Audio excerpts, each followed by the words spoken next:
Before the first bell rings through the villages, and long before the lights twinkle in the streets, Christmas in Portugal already exists, not just as a date, but as an ancestral pulse. It is a flame that has crossed kingdoms, empires, seas, and centuries, preserved in the memory of a people who transformed faith into identity.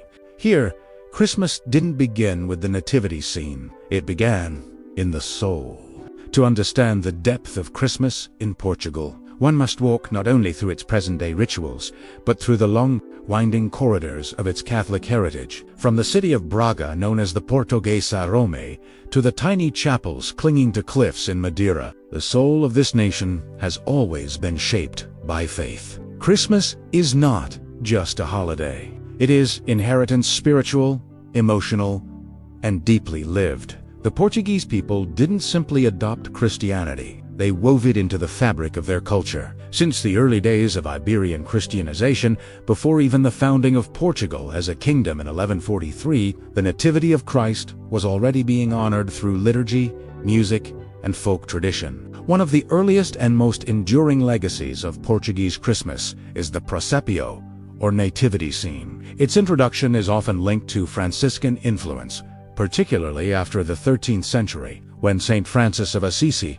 popularized the custom of recreating the nativity in physical form. In Portugal, however, the presépio evolved into a uniquely expressive art form. In towns like São Martinho de Tebas and Mafra, presépios became massive displays, not just of Bethlehem, but of entire Portuguese villages. Fishermen, bakers, shepherds, and musicians surround the Holy Family symbols, not just of reverence, but of integration. Christ was not distant. He was among the people. He was born into their world, and that world is honored through clay and craft. Some presépios even feature mechanical figures, moving their arms, hammering, baking, plowing, a celebration of daily life sanctified through Christmas. In many homes, building the presépio is a cherished tradition that begins on December 1st and grows day by day. Some families add new figures each year, a nod to the ongoing story of faith. Portugal's celebration of the birth of Christ is also deeply connected to its veneration of saints. Unlike many other countries, where Santa Claus dominates, Portugal's holiday season is filled with prayers and dedications to figures like Nossa Senhora, Our Lady of the Immaculate Conception, Saint Francis Xavier, and Saint Anthony T, whose presence is felt not only in June festivals, but in Advent novenas and chapel gatherings. In older times, villagers would hold Turcos' collective rosary prayers each evening leading up to Christmas. These moments were not just religious duty, but community lifelines. In rural areas, entire hamlets would gather in candlelit rooms, voices rising together, the scent of burning wood and citrus peels mingling with song and devotion. Even today, some traditions persist in the north and in the islands. The influence of Catholic mysticism can also be seen in Portugal's Christmas literature and oral storytelling. Tales of miraculous births, angelic visitations, and prophetic dreams were common in medieval Portuguese writings. Over time, these stories were passed through generations, part of a living spiritual folklore that blended church doctrine with rural imagination. And of course, a Christmas would not be complete without La Missa do Galo, the Rooster's Mass held at midnight on the 24th, named for the legendary rooster who crowed on the night of Christ's birth. This Mass is the sacred climax of the season. Churches from Braga to Beja, from the Algarve to the Douro Valley, open their doors to flickering candles, solemn hymns, and the faithful wrapped in coats, scarves, and expectancy. At these massas, the air is thick with incense and emotion. Families sit shoulder to shoulder, young children barely staying awake, elders holding hands. The sermon reminds them of the Holy Night. The Eucharist becomes a symbol of peace, and when the Mass ends, the greetings begin. Neighbors embrace, children giggle, and the holy becomes human again. All of this, from Bethlehem to Braga, is not history in a book. It is living legacy. It is in the gestures, the prayers, the clay figures on the mantle. It is in the quiet way a grandmother crosses herself before serving dinner. It is in the tears that well up when a familiar hymn begins. Portugal's Christmas is not a performance. It is inheritance, whispered from saints to people, from stone to soul, from heaven to hearth. It reminds us that the sacred is not distant. It lives here in this place, in this people, in Tiason. In Portugal, the heart of Christmas beats strongest on the evening of December 24th. This is Noite de Consoada, the night of consolation, not just a dinner, but a sacred gathering, a ritual of remembrance and renewal that binds families together with threads woven from faith, food, and silence. The name itself carries meaning. Consoada comes from the Latin consolata to consoda. On this night, the Portuguese do not celebrate with noise or they console the soul, comfort the memory of lost loved ones, and open their homes not just to the living, but to those who came before. As the sun begins to set on Christmas Eve, a gentle anticipation fills the air. Streets empty, shops close early, church bells chime with longer pauses. Inside the homes, the lights are low, the candles are many, and the table, always the table, becomes an altar. This is where everything converges. The table is not only set with plates and wine glasses, it is prepared with reverence. A white cloth is laid. Extra chairs may be added. In some homes, a place is deliberately left empty for a loved one lost, or for the souls of the departed. In rural villages, it was once common to leave the door unlocked, a quiet gesture of hospitality towards spirits who might return for a blessing. These customs reflect a worldview where the veil between the visible and the invisible is tenderly thin. The meal itself is humble, intentionally so. This is still Advent, a time of reflection. Meat is traditionally avoided in favor of bacalhau cum to-dos, salt cod served with boiled potatoes, cabbage, eggs, and a drizzle of olive oil. This dish, while simple, is rich in meaning. Cod has long symbolized resilience in Portuguese culture. Fished in harsh waters, preserved for months, softness slowly, then lovingly prepared. It reflects the Portuguese spirit, enduring, generous, faithful. Alongside the bacalhau, there may be broa de milho, cornbread, greens from the family garden, or soups passed down from grandmothers whose hands measured by memory. And always, wine flows slowly, not for celebration, but for communion. Glasses are raised not just to the year ahead, but to the names of those who sat here once. Toasts are whispered, smiles are full of both joy and saudade.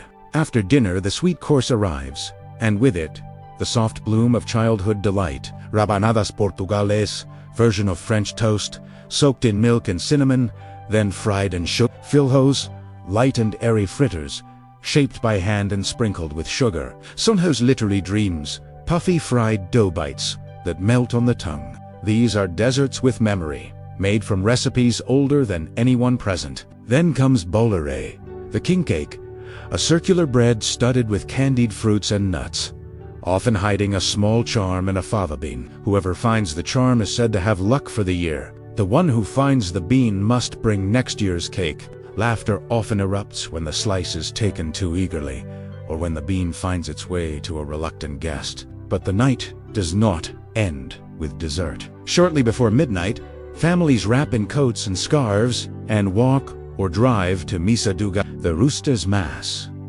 The journey to church through chilly streets and quiet towns is part of the ritual. In some places, candles are carried. In others, bells ring slowly, guiding the way. Inside the church, the service is solemn but radiant. Carols are sung. The nativity scene is blessed, and at midnight, the birth of Christ is proclaimed not with fireworks or shouts, but with reverent awe. For a moment, the room holds its breath, as if the world has paused to listen. After the Mass, people greet one another with hugs and well wishes feliz. Nato, old friends embrace. Children fall asleep in pews or on shoulders, and slowly, the congregation filters out into the cold, carrying with them something eternal. At home, some families gather again for a final slice of cake or a warm drink. Others place baby Jesus into the center of the nativity scene, symbolically completing the journey from Advent to Incarnation. Then comes the quiet to holy hush, the deep, gentle stillness of Christmas. Noite de Consoada is not dramatic. It is intimate, a night of flickering light and deep presence. A moment to remember that Christmas is not only what is seen, but what is felt, remembered, honored, and as sleep comes across villages and cities alike, Portugal rests in the embrace of its oldest truth, that love survives.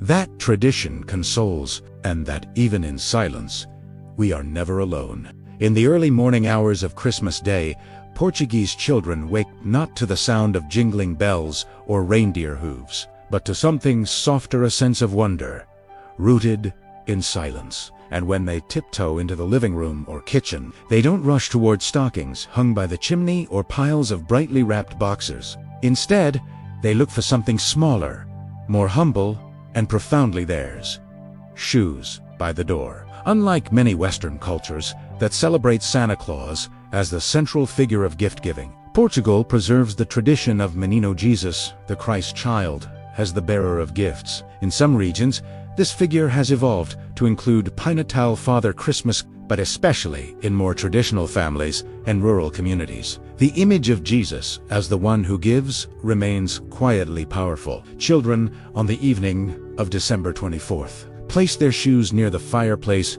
door, or window, accompanied by whispered hopes and the sparkle of anticipation. Sometimes they leave a note or a drawing for the Christ child. In some homes, there might be a glass of milk or a bit of bread left nearby, offerings of gratitude, of simplicity, of faith lived through action. When the children awake on the 25th, they find their shoes filled not necessarily with extravagance, but with small tokens of love.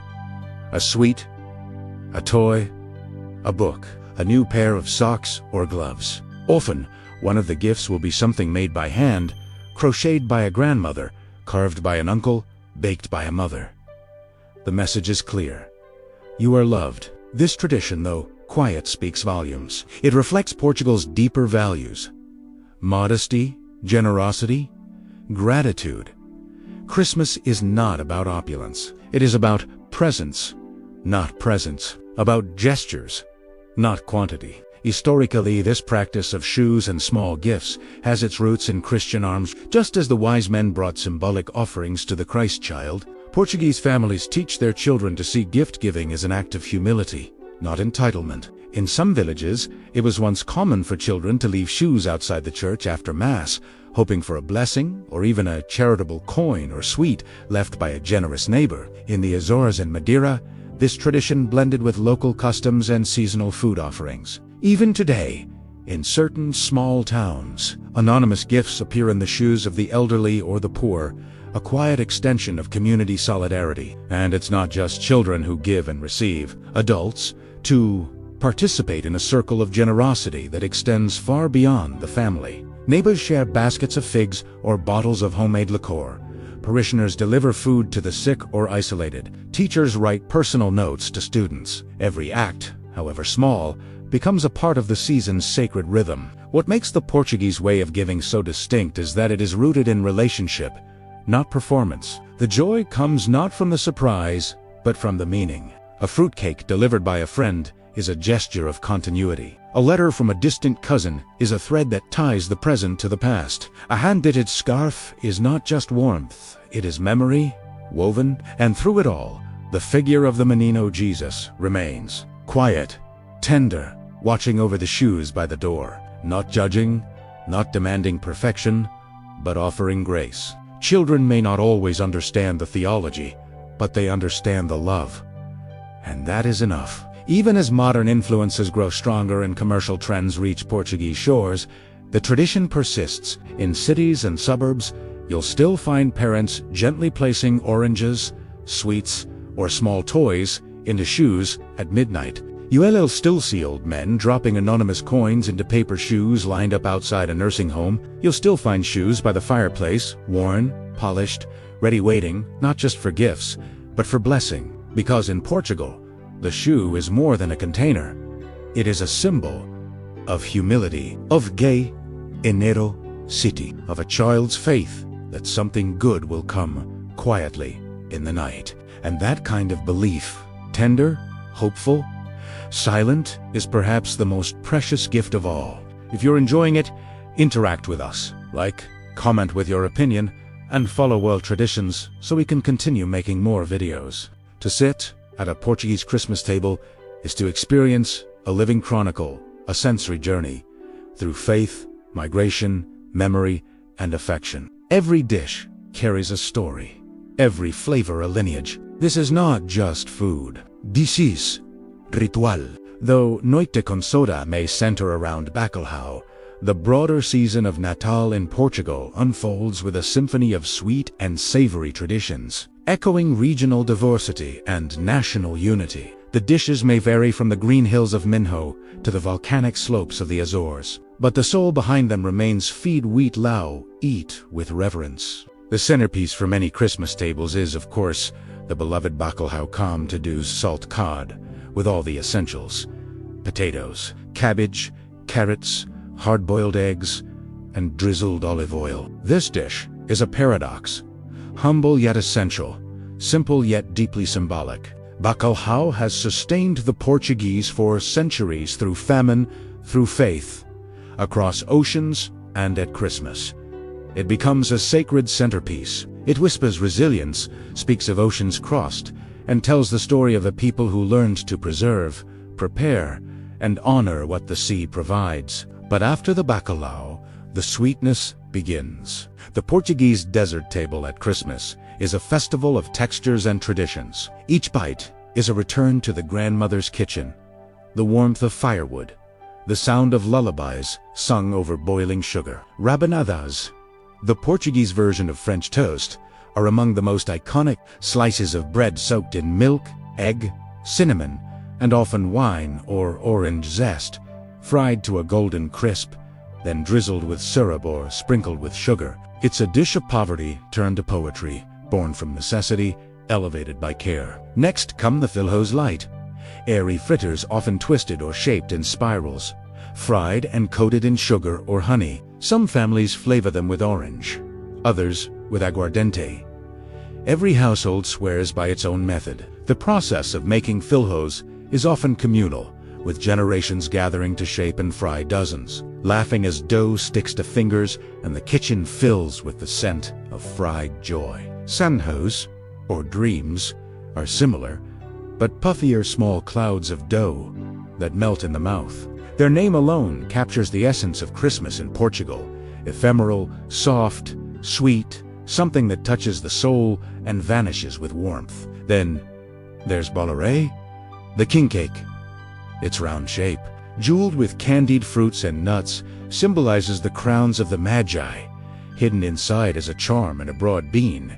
The charm brings luck. The bean brings duty to buy next year's cake. The tradition turns the desert into a game, often followed by laughter, mock crowning, and festive teasing. The table also boasts broas castellares, sweet potato cookies dusted with cinnamon, azevias, turnovers filled with chickpea or almond paste, aletria, a sweet, vermicelli pudding, often adorned with delicate patterns drawn in cinnamon, and for some arroz doce, creamy rice pudding scented with lemon and topped with a grit of cinnamon is indispensable. Every dish reflects a region, a family, a memory. In Trás Montes, chestnuts and dried fruits abound. In the Algarve, almond and fig sweets dominate. In the islands, tropical fruits meet old world recipes, creating flavors that feel both familiar and exotic. What unites all these dishes is not just sugar or spice, but care.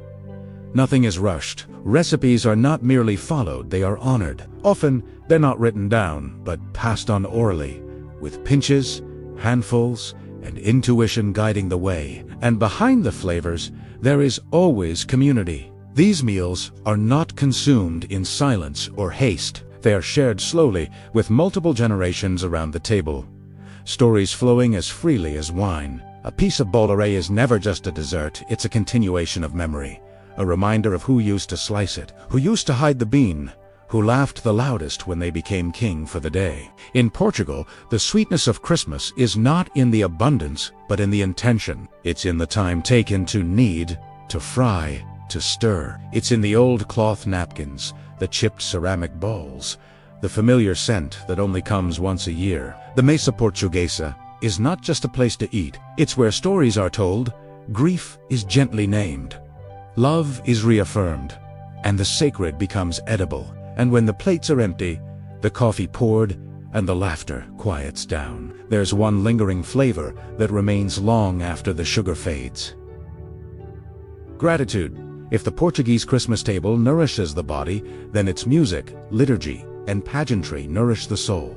Across towns, cities, and tiny parishes, the sounds and sights of sacred celebration swell gently during the season, not as performances, but as acts of devotion that turn entire communities into living prayers. Central to this atmosphere is the Cantico de Natal, or Christmas song. Portugal's musical expressions of the season are not flashy or commercialized. They are folkloric, sacred, and deeply rooted in tradition. From ancient Gregorian chants sung during the Advent liturgies to the lilting simplicity of rural modas Natalines Christmas folk tunes, these songs are woven into the very identity of Portuguese Christmas. One of the most beloved of these is Natal de Elvas, a carol passed down orally for generations in the Alentejo region. With its calandresponse structure and slow, deliberate rhythm, it evokes not just joy, but contemplation. In the north, especially in the Douro and Minho regions, one hears Janeira's traditional songs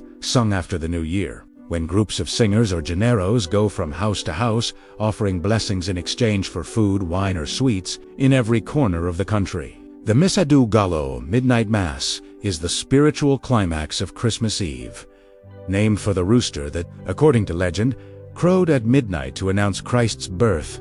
This Mass is less a ritual and more a homecoming. Churches swell with parishioners dressed in their winter best, the air thick with incense and anticipation. In large cathedrals like the Sur of Lisbon or Braga's monumental sanctuary, choirs fill the arches with sacred hymns. In small countryside chapels, villagers sing a Tadu Zumbam Natal with tear-streaked faces and arms linked in warmth. No matter the scale, the moment when the priest places the figure of baby Jesus into the nativity scene brings collective stillness, a reminder of why this night matters, and what a scene it is.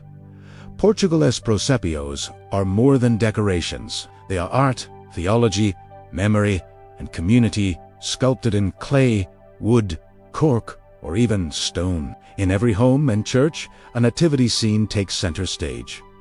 But some go far beyond tradition. In towns like Priscos, Penella, and Snow Piodeola, you'll find presépios vivos, live nativity scenes where entire villages participate in reenacting the biblical story. Locals don robes and sandals, turning public squares into Bethlehem, complete with live animals, market stalls, blacksmiths, shepherds, and magi. These events draw visitors from across the country, not just for spectacle, but to participate in a collective memory, to feel the story rather than just see it. What's remarkable is that these scenes are not commercial ventures. They are organized by parishes, local councils, volunteers, sometimes dozens, sometimes hundreds, who dedicate weeks of preparation to build these sacred spaces. Children play angels. Farmers bring donkeys.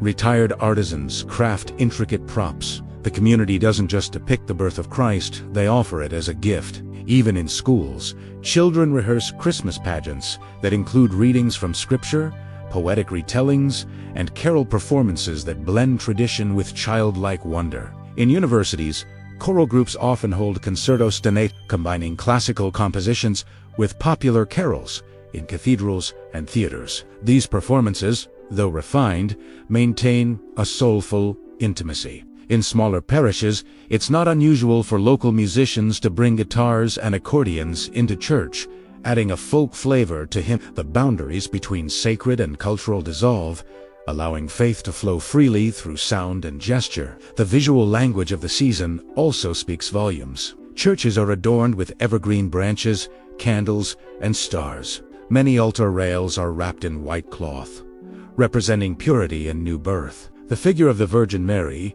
often central to Portuguese devotion, is given a special place of honor, cloaked in blue, her gaze tender and solemn. In many households, daily prayers are said before the presépio, with each family member offering an intention or thanksgiving. In some regions, small lamps are lit near the nativity throughout the season, a custom symbolizing the light of Christ dwelling in the home. There is no need for grand light shows or theatrical effects. The Portuguese Christmas glows from within through shared music, reverent silence, communal expression, and the presence of something eternal. Becase era.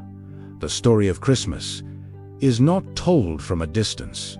It is sung, enacted, and lived. And in that participation, in that sacred doing, the season becomes not just remembered, but real. Christmas in Portugal doesn't end with a bang. It doesn't collapse into silence either. Instead, it fades like a fado, melody, slow, haunting, filled with both joy and longing. To fully understand this season, one must understand the Portuguese soul. And no word reveals it more than saudade is the ache of absence, the sweetness of memory, the beauty of what once was or what could be. And in December, it moves through Portugal like incense, subtle, lingering, sacred. This feeling defines not only the emotional landscape of the holiday, but also the spiritual one. Christmas here is both heavenward and homebound, both deeply holy and deeply human. In every prayer said at the foot of a presépio, in every extra seat set at the consoada table, in every song sung in minor key, there is presence woven into absence. People remember grandparents who once stirred the aletria, uncles who carved the wood for the nativity scene, neighbors who brought filhos in tin boxers. They are not forgotten. They are felt. This intertwining of joy and longing is not mournful, but meaningful. It transforms Christmas into something more than celebration. It becomes reflection. Portuguese families do not rush through the season. They let it breathe. They sit with its silence, its memories, its depth. The religious rituals of the season echo this emotional duality. From the Advent candles, lit with anticipation, to the midnight Mass, where tears often mix with candlelight, each moment is laced with a sense of grace and gravity. Faith is not performed, it is lived quietly, like the ocean that meets the cliffs, steady, eternal, sometimes roaring, sometimes whispering. Even the landscape contributes to this feeling. The stone churches, the misty valleys, the wind-swept coastlines, they all seem to say, there is more than now. There is more than here.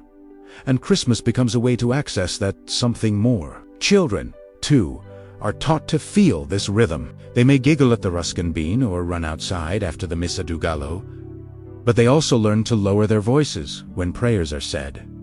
They light candles for those who are gone. They walk hand in hand with grandparents to church. The season becomes a lesson in memory, reverence, and resilience. And amid all this depth, there is still celebration. Laughter during family games, music played on old radios, long walks in the cold air where twinkling lights reflect off wet cobblestones. These joys are not distractions, they are part of the wholeness. Portugal does not separate the sacred from the ordinary.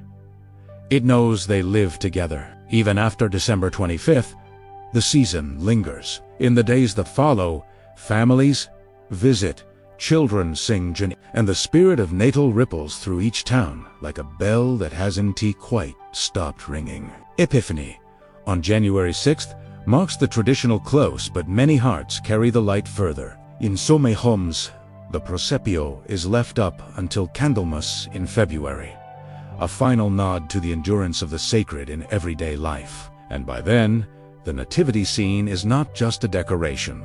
It has become a companion, a visual memory of prayers whispered, names remembered, and hopes kindled. Christmas in Portugal teaches us that there is room for both heaven and saudade, that joy can walk hand in hand with longing, that remembrance is not about clinging to the past, but honoring it by living well in the present. So as the season gently closes, the message it leaves is not to forget, but to remember deeply, to keep setting the extra place, to keep singing the old songs, to keep telling the stories, because between heaven and saudade, the Portuguese heart finds peace.